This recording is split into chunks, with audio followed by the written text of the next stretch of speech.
Yeah, thanks, Taylor, and thanks everyone for being here with us for this webinar. Looking forward to showing you guys some of these best practices that we're aligning for MSPs. Here in your folder structure, it's very important that you start with grouping your customers under some kind of common root group, right? In this case, we've got a clients folder here, and then each customer is having their own folder under there. This is as opposed to having like your clients live, on the root of the tree, which might seem intuitive at first, but one of the problems you will run into in terms of the scalability of your practice is that when I've got my client folders lined up in a folder like this, for one, it becomes easy to do kind of like alert tuning as a way we set our global thresholds. So this is, as opposed to editing thresholds in the data sources, which can be problematic for other reasons we'll cover in a minute, doing our tuning here allows us to kind of apply those default templates to our clients without having to go and restructure the data sources on the back end. It also allows us to use different thresholds for maybe our internal resources or for different groups of clients, right? Which can become challenging if you start editing the data sources. So first thing there is, group your clients under a common root group. Other best practices to fall in here, use the dynamic groups to your advantage, right? What we're doing here, and this is a practice that we're seeing more and more of our providers have success with, is, under that client folder, maybe you've even got one folder that, in this case, we're calling it all resources, where this is where you just dump everything in the discovery, right? In your NetScan, in your wizard, whatever you're doing when you're adding a device to the client, it just goes into the all resources folder, which makes your NetScans easy to structure. And then the actual dynamic folders are populated based on some kind of query, right? So, is it a network device, or does it contain a certain naming schema, right? So if you've been careful about doing naming schema for your customers, and there's like a 3-letter code for each site, then you don't need to manually organize those devices by site. You can just use a dynamic group in here to organize them and save yourselves time and energy, every time going forward when you need to onboard devices for that customer. Hey, Patrick, I was thinking about this. Are there any factors like size or complexity that might change your approach to how you design that tree structure? Yeah, really great question, and that's obviously going to play a factor here in how big is your MSP? How is my practice organized, right? Am I siloed, for instance? If I have a very large siloed MSP, then probably what I would want to do is at this root level have different clients folder for each silo. Right. So, hey, North America or whatever your region is, Europe, I don't know, like whatever your different silo regions are, create a different root group there. And then again, as our MSP scales and maybe, what certain customers in certain regions tolerate is different than what we want, or maybe we have different monitoring thresholds we want to apply, it becomes easy, right? And we don't have to agree with other parts of the practice on how best to run our segment of Logic Monitor because we've got those grouped together. And also, as your clients get larger, the complexity of their subfolder also is going to scale up from there, right? Like, if you've got a really large customer that has like bunches of, maybe hundreds of retail locations or something, right? You're probably going to have at least a folder for each retail location, and maybe, some other structure there to make it easier to see what's going on. So definitely more consideration to go there as you scale up. And great question, definitely a good thing to keep in mind, that there's no one way to do this. And the idea is to be consistent about your structure so that later on we can apply scripting and automation, which it was way easier to do when things are consistent. So the other thing that aligns really well with this is how we configure our dashboards, right? So as we've configured our portal, we're also going to have our dashboards that go along with that, right? And with the dashboards that Logic Monitor provides out of the box, there's over 100 of them now that come included in the product, and you can get these on our website if you're a legacy customer and you don't have a lot of these dashboards. Reach out to us. We'll tell you where you can find these and get them into your portal so that you can see more examples of stuff that like we've built and how we visualize things. But the idea there is like once we've found dashboards that we like using, or we customize ones that Logic Monitor built for us, all we have to do to deploy these out for different customers is update these token values, right? When we build our dashboards, we want to build them so that the widgets, these little units in here are called widgets. When we configure them to queue off of a token value, and then we can set that token value in the dashboard. And what this enables us to do is that now when we want to just redo this dashboard for a new customer, all we have to do is clone it and update these token values, right? And we could even script these actions through the API if for later if we had a very big standard set of dashboards we wanted to deploy for each customer. The other thing that goes along well with understanding the portal structure and getting off the ground in a good way is making sure that your alerts are well configured to handle a lot of different situations, right? Plan for the future here. And what I've got here is kind of a sample set of alert rules, kind of a snippet of the end of those alert rules, in which I advise a lot of my MSP clients when they're doing a trial with Logic Monitor. This is kind of how I advise building it out. And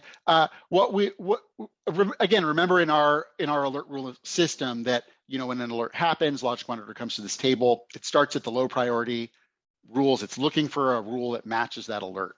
And so what we've done here is at the end, we have what I call these catch-all rules.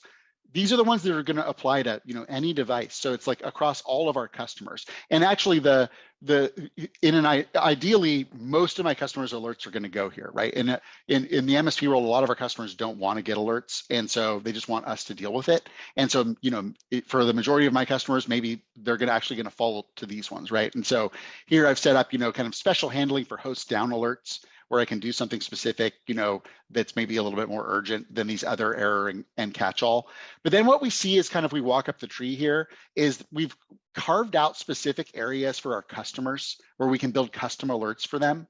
And we've left, some blank spaces in our alert rules tree here so that we can keep them all together, right? I feel like this is very important for especially in the MSP world, where you might end up with a lot of alerts, especially for some of you with very integrated clients who have maybe their own IT or their own developers or something that need to be alerted on certain things.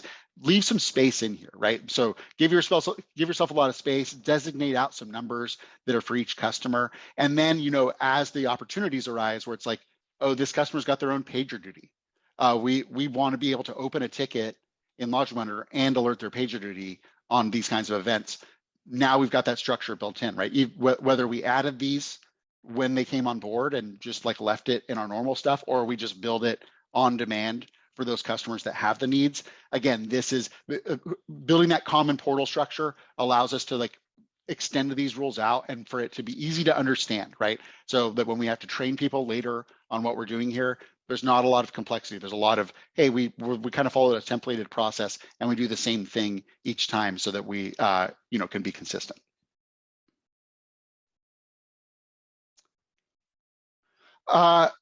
Just to wrap up this section here, the user roles and user provisioning. This is an important. Sorry, let me switch back over to my other portal here.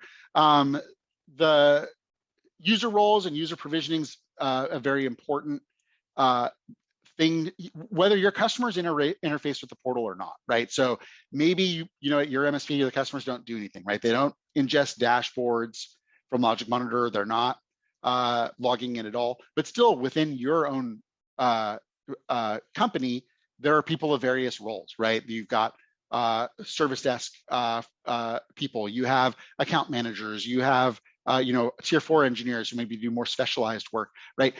It's important that we understand and follow that concept of least privilege access as we're building out our roles for Logic Monitor, right? Logic Monitor, when you spin up your portal, you get in there, we've given you these 4 roles out of the box, administrator and ACK SDT only manager. And then during your trial, we might have worked with you to build some other ones, or maybe you've built these on your own where, hey, I do have a client roles where that client comes in here and does read only for their environment, or looks at the dashboards or whatever. Maybe you built those out. But again, keep in mind with these that you can add them together. So in terms of here's where in our portal where we're essentially assigning the Logic Monitor users to their different permissions within here, where we've tightly aligned what people's job roles are with what they can do in this portal. And that is, again, the best practice for you to follow there. These rules can be inherited from your SSO. So if it's coming, if you've already got these things defined in Okta, align that there or whatever SSO you're using, so that, you're not just giving administrator access or whatever to everyone, because again, that people there can run scripts or edit data sources right? That's a lot of permission to give. And so that should only be to our, very trusted users, and everyone else should be working kind of with as little as they need to actually get what they need out of Logic Monitor. Thanks, Patrick. Now, structuring your portals helps simplifying your operations, but it also sets up repeatable actions for your multiple customers to maximize your efficiency. That's where automation comes into play for each deployment of new portals. Our most successful service providers create folders specifically for each of the customers when they're onboarded to Logic Monitor. You saw an example of how you can organize your resources, but this extends to other parts of the platform for dashboards, for mapping, reports, and even collectors. This is a tip to really follow for maximizing your efficiency. Now, a lot of these tips come back to a common theme: understanding each of your specific customers' needs and configuring the portals accordingly. Creating deployment templates is one of these best practices. We suggest you work with your clients to create a document that lists some basic questions to fill out, and Patrick will show you this in action. Building these templates over time eventually builds towards more automation on your side. Of course, the scripting setups, setting these deployment templates also helps you implement some simple scripts for making things easier going forward. And finally, as you saw, don't forget our tokens. When you're setting up dashboards, be sure to configure your dashboards with tokens, which helps you plan for the future. So Patrick Carpenter, can you show these off in person? Thanks, Taylor. Let's take a look at that. Let's dive into kind of, what we're going to do with this information. What kind of information are we looking for? So again, this goes back to, making sure our portals are structured in a common way. And that includes not just, our resources here, but as we're building out a customer, and this is going to be part of kind of our onboarding process. We also want to make sure we're creating, like a dashboard folder for them. We might want to create a website folder for them as well to start tracking their different, and maybe even add their corporate website as part of their kind of their onboarding process. In the reports area, where we want to create a folder for that customer as well, and maybe even clone out, right? If we've got a common set of reports we've developed, like, hey, here's our quarterly business review report that we do for all of our customers, right? Clone that out, have it ready so that when the account manager goes to run it, they don't have to set it up, right? It's all built out ahead of time. And then the same thing applies even back here in that settings area. There's, right, you might build role groups for it, as well as the collectors, right? So each customer is going to have at least one collector group in kind of a best practice configuration. They may have more, right? Because again, keep in mind how our load balancing on collectors works. So a very large customer that has like multiple data centers with like auto load balance groups might have more than one collector group, but at the very least, each one will have one. So we just kind of want to like get that built as we're setting up to save us like time down the road and make sure our best practices are all aligning in the way we expect. Hey, Patrick, I was wondering, are you finding that more mature MSPs are using their favorite infrastructure as code tools to automate some of this? Yeah, absolutely. That's something that's become increasingly popular, right? The kind of the modern data center, building around an idea of having code that defines what what the servers or network devices or whatever are doing, and then using that to even initiate monitoring, right? So from those tools, we can do things like, add devices to Logic Monitor as part of an Ansible recipe, or maybe we have a playbook in one of our automation tools that's for this onboarding exercise, right? So we develop our onboarding template, which then is essentially we want to develop a lot of questions, right? Like we want to be able to go to our customers and get, what's your ESX credentials, right? And I know this is a tedious exercise, but like, because a lot of times customers don't have the information or it's hard to find, but it's good if you actually can give them a complete list, right? Like, hey, here's all the stuff we need. Please go after it. Maybe they've got it somewhere. Maybe they've got a spreadsheet. Maybe they've got their existing, the handoff IT that could fill it out if you're very specifically asking for stuff. So we want to have those in place, and then we could always just plug those values into our playbook and then activate the monitoring and logic monitor. Or if we haven't arrived at a full infrastructure as code thing, even this piece where we're talking about just developing like a Python script or PowerShell. PowerShell is pretty ubiquitous, and a lot of Windows engineers have been a little bit of experience with it. So becomes like a good place to go do this, right? Where it's might be hard to find people in the MSP world who know Perl or some like old language. Like I just dated myself with that. But PowerShell's much newer and more ubiquitous and kind of like common language, so it's easy to develop with. Great, that helps a lot. Oh, finally, so yeah, obviously, right, all the scripting, whether we're doing that manually by just running scripts on our system or doing it through some kind of more formalized configuration management platform. The other thing we want to keep in mind here is as we build stuff for our customers, right? So like, we show you these common dashboards that we're using, but we've built out as Logic Monitor some other dashboards that for different infrastructure that we monitor in our system here. As you build these things out, like, maybe a customer's got Zen app, or maybe your customer's got some other kind of app that you want to build a custom dashboard for, lean on that tokenization concept, right? As we're building our dashboard, make sure we use the tokens, even if we think we're only going to use the dashboard once, because what if we want to use it again, right? Or what if we find out that there's just like this gap in the market that we figured out a really good way to monitor and visualize something, and our competitors don't really know how to do it. That's something that we can just go sell, right? And if we have this tokenization concept in place, then that work is easy to duplicate, right? We just clone the dashboard, update the tokens. You might have to edit a couple of these depending on how you built them out, but instead of rebuilding everything from scratch every time. So that's really like a practice we want to follow is as we start getting good at dashboards, make sure we learn how the tokens work and use them. All right, thanks, Taylor. What's our next topic on there? So Patrick, the next area is very important, our data sources. Logic Monitor has a library of hundreds of modules containing data sources that are templates that define how, when, and what data Logic Monitor should pull from your devices. We provide a starting point for you to add to, so you're not starting from scratch with custom development work every single time. We know that many of our MSPs make changes to their own data sources to customize their workflow with things like thresholds. But Logic Monitor makes improvements to our data sources with new releases often every month or sometimes every 3 to 4 weeks. So it's important to create plans of how to update your data sources, which Patrick will show you where and when you can look to see if new versions of your data sources are available for updating. And also, the growing library of Logic modules actually allows our MSP customers to create their own data source. We have customers who developed their own data source, which they own and resell as their value prop to gain market advantage. It's important to speak with your own development teams to see if there are opportunities for you to create.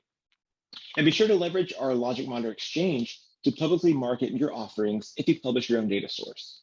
So we offer the tools and the marketplace to help provide using visibility. So Patrick, show us more about these data sources and the maintenance schedule and how you can make it your own. Hey, Patrick, I've spoken to about 20 MSPs over the past month, and one of the common themes that comes up is, the customers will make customizations to their data sources to do something specific for their MSP. How can they make sure that they're able to keep the changes that they've made to data sources so that when they do an update, that they don't get overwritten? Yeah, that's a really great question, and that's a common thing we run into where just the best practice was not followed there. And again, the best practice and simplest in this case is going to be to always clone when you want to make a customization, right? So I pulled up this network interfaces one as an example here. This might be one that commonly a lot of you are looking at. cloning the, or making changes to, like you want to change these thresholds, etc.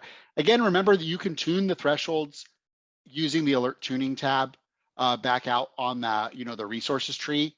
So again, if you're just editing the resource to change alert thresholds, again, I would probably recommend doing it over here instead of doing it in the data source, because then you escape this like data source update trap that you can walk into. But otherwise, let's say you need to make the change. It's not just you're changing data points, or you're adding a data point, or you're changing the script, whatever. Use that clone feature, right? And then it's gonna pop out, and it's gonna tell you that it's a copy.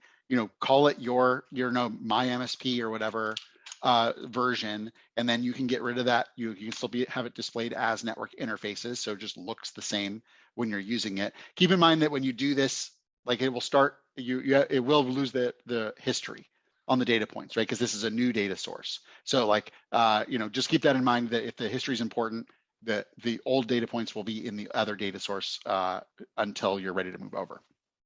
And then again, we would just kind of, when you clone a data source, it comments it out so that you don't apply the same data source twice.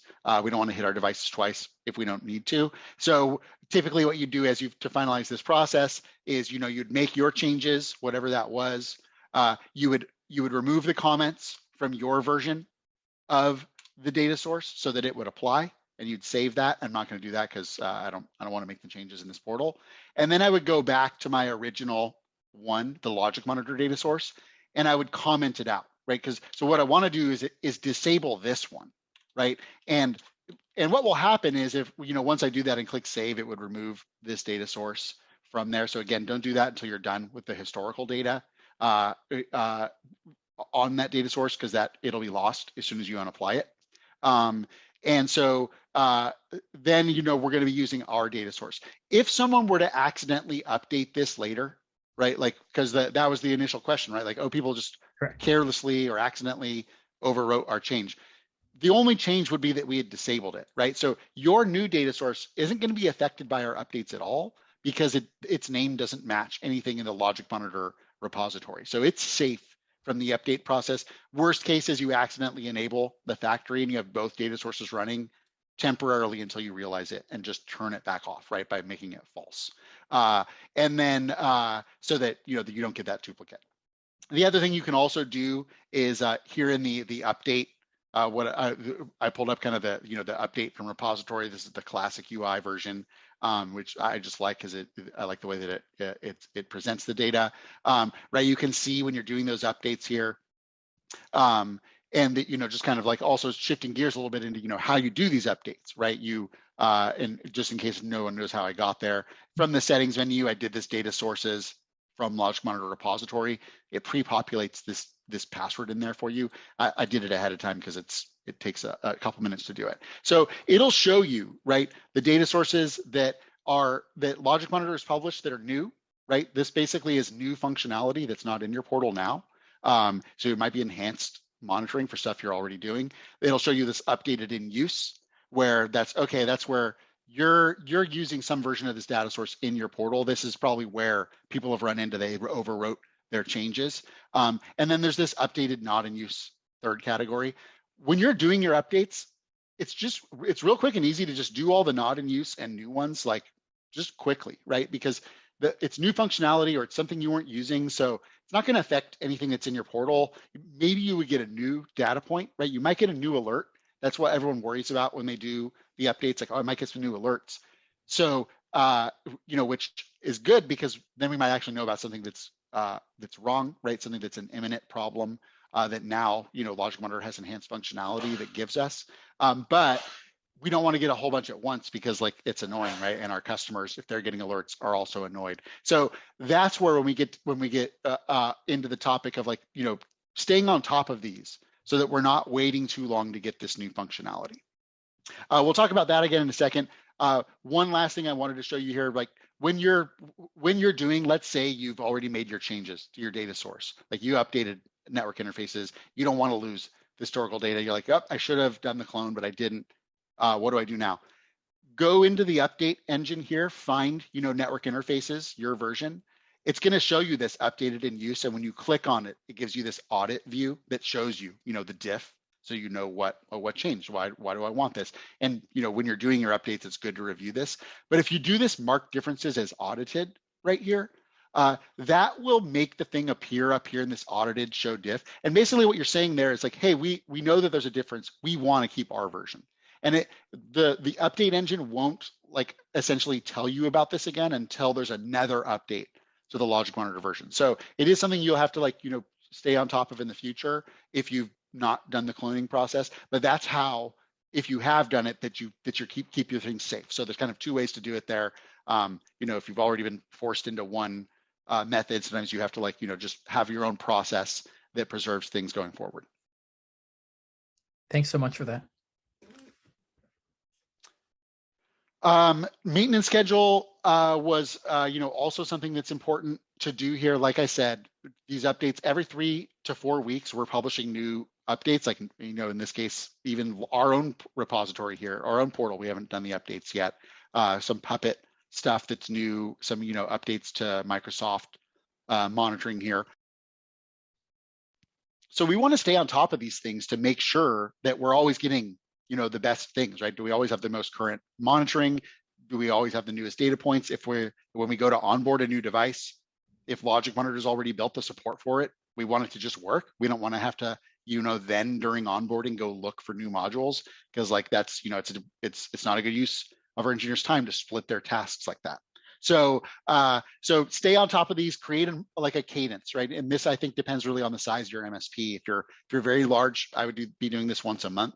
End of the month or whatever, just, catching the new ones, doing the updates, and then, following an audit process when you do them.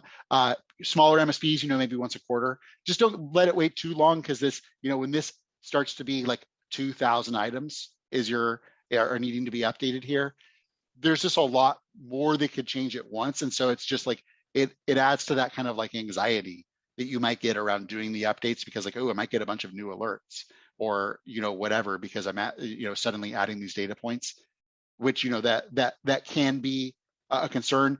Do make sure when you do the updates, whatever the maintenance schedule is, let people know that you're doing the updates, or use the portals, like use the scheduled downtime function of the portal to just temporarily, right, set up a maintenance window on the whole portal for 20 minutes while you do the updates. That way you'll see the alerts come in first and be able to deal with them, triage them right away, before maybe alerts go out to your clients. Finally, as we're like working on the, a lot of you are going to have your own modules that you've developed for whatever reason. The platform is very extendable. Maybe you have some like non-traditional equipment that your MSP manages for, and so that's why you built monitoring for it. Whatever the reason is, you have your own. Again, those are going to have their own names, so they should never be affected by our updates. I always recommend keeping, a copy of, especially of your own stuff, like export those out periodically, maybe whenever you make changes, and then make sure you're keeping them maybe in a Git repository or some other kind of code-based, intelligent code-based format, so for your internal stuff how it's changed over time. And when changes happened, and so that there's a lot of development benefits that come with having that. And keep the Logic Monitor Exchange in mind, right? Maybe you developed a suite of custom modules. You don't want to publish them all in here necessarily, right? Those are your work. Again, treat those modules as part of your intellectual property, right? It's part of the sauce that makes your MSP provide the high quality of service that it provides. But consider posting like one or of those data sources on the public repository in the community exchange, just because it gets your name out there, right? Some other customer might come in here and be searching for the technology you guys that your MSP is an expert at, and you published a data source in here, and maybe in the description or whatever, right? It's like, hey, here's our URL. Just as we developed this. Maybe they can reach out to you, right, if they have any questions about it, and that might spawn some additional business for you, right? It's like, hey, we've got these data sources. We can't just give them to you because they're ours, but if you need the monitoring, we can provide that to you as a service. So finally, we want to bring more awareness to the various integrations that Logic Monitor supports. As you saw with all the new and improved data sources, Logic Monitor now supports many more workflows you may not know about. Of course, there's custom integrations, but we've been building more out-of-the-box integrations to provide tremendous value for MSP customers. Patrick will show off our list of some of our best examples of what we have for ticket management integrations to help handle the entire life cycles of incidents. Some workflow integrations like PagerDuty for your teams to work seamlessly together with your monitoring process, and ways to actually integrate with your customers to improve communication. So Patrick, let's see what we offer. Thanks again, Taylor. Yeah, the integrations are definitely something to make sure you are checking out periodically to see what Logic Monitor is doing and where changes might be made. I feel like most of the at least existing customers we have on this call probably already know about the ServiceNow incident management integration. They may already be using ConnectWise managed ticket integration or the Autotask ticket integration.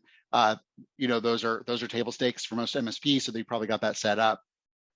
But one thing to be aware of is that Logic Monitor has a large amount of integrations that might help in a lot of other circumstances, or might actually help improve your communication with your customers during an outage type scenario. Yeah, is there a question there? Yeah, Patrick, I was just say I just noticed that you have Slack and Teams on there, and that's something that most customers use. Do you have any tips that you can share on how MSPs can use our integrations with Slack and Teams to better communicate with our customers? Yeah, that's a fantastic question. That's obviously a really great opportunity for you to enhance the value you're delivering directly to your customers. Right, like this isn't just your Slack that you might integrate with, of which you might do as well, maybe if you didn't know about it, or Teams, right? Let your NOC know when something is down via Teams instead of just relying on email or sending a text message right away. But your customer might also benefit from that as well. Like maybe they didn't want to get email alerts, or they've been getting them from you for years. They never look at them. But now there's something super critical, right, that they do want to know about, and you want to make sure that they know that you see it, et cetera. So think about using the Slack or Teams integration there to be like, hey, when this one particular alert happens, let's just fire an alert to our customer. Remember, let's reference back real quickly to that alert rules I kind of like outlined earlier in the webinar, where we have some client specific alerts laid out here. Part of the reason we're doing that is so that maybe like in this case, when this customer has a failure, we send their NOC a PagerDuty alert at the same time that we open a ticket in our ConnectWise system to know about the ticket, right? And that's just like the workflow that us and the customer have agreed to. And in this case, this rule is defined really broadly, but we could have this defined down to to maybe one application or some service that we've configured to understand whether it's available, and make that the one that goes to that PagerDuty or Teams or Slack integration. So that's one area I think a lot of MSPs that, as you're kind of getting more advanced with Logic Monitor, open up those lines of communication with your customers. See where that existing suite of integrations that we've already got might be useful for your relationship with them, right? Here's another snippet of some things that are kind of like, not well published because they're kind of like the product of our internal, PS team built a lot of these, right? Like they're not necessarily built into the GUI yet for our integrations, which, a lot of common popular stuff is built right in, but, for stuff that isn't in there, the other thing to remember is that we've got that custom HTTP webhook. So even if your customer or you had your own application endpoint out there that you wanted to hit in response to a condition, that can be built in here. So again, be thinking about ways to extend those integrations. This is a great way to tie into automation systems as well. This piece, because in this piece you can include a lot of information about the kind of alert or what devices are involved and all that kind of stuff. Yeah, so that was all I had planned to talk about the integrations for today. Check out our website. There's a whole section on there of our different integrations. Some of this goes into our SaaS monitoring and other additional features that we didn't even talk about today, but just keep an eye on this thing, because again, Logic Monitor product is constantly changing, constantly evolving, and there's always going to be new ways for you to integrate both with your own systems and with your customers. So keep those conversations going. Look for ways the customers might be looking to help enhance their workflows, and find a way that you can plug in and get stickier with that client. Okay, thanks, Patrick. We do have some time for questions, so please submit them in the Q&A box. We'll get to as many as we can.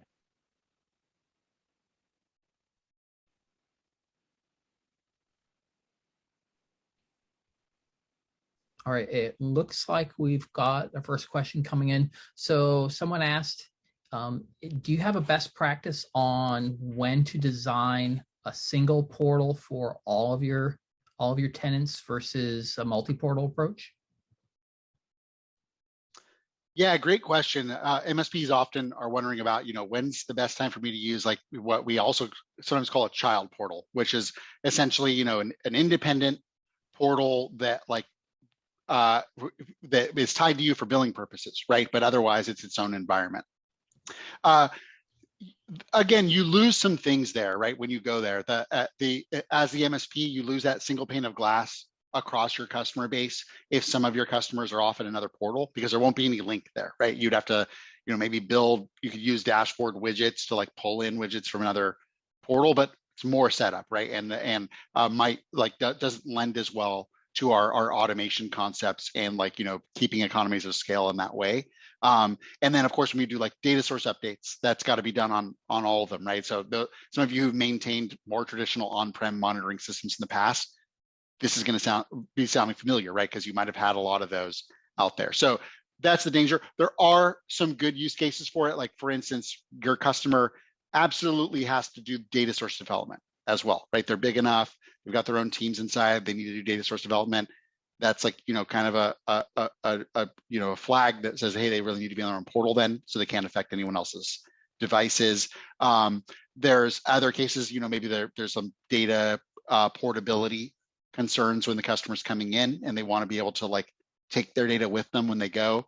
A child portal might help there, but again, use it sparingly. I think talking to your customers, because for you as the MSP, you're raising your overhead, and again, in your business model, charge for it, right? If a customer comes in and they've insisted on it, make sure you're charging extra, because there's going to be some overhead for you to maintain an additional portal. Great, thanks for that, Patrick. The next one I see listed in here is his. So I know you talked about this a little bit. But this customer is asking, says, why is updating data sources important, and what kind of guidance do you have on how much time I should spend on it and how often should I do them? Yeah. Thanks for that question. Again, there's new functionality, right? So why are they important? Things change, right? Cisco releases a new chassis or whatever. They get into a new market and they release a new product.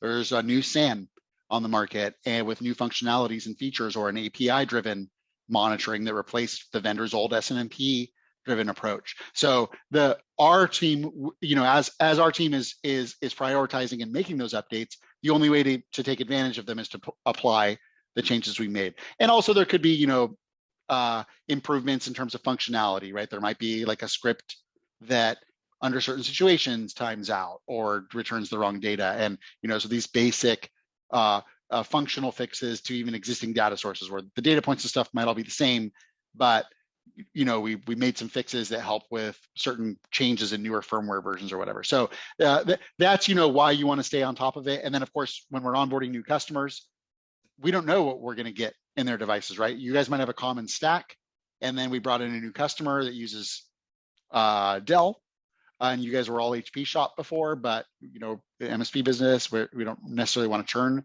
customer away for that reason.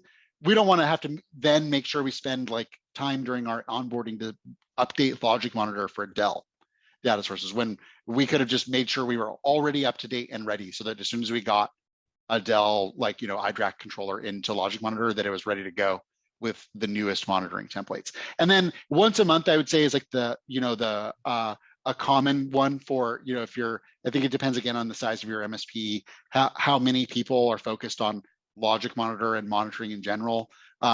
If so if there's someone out there who, they need to fill some more time, definitely have them check out the updates once a month.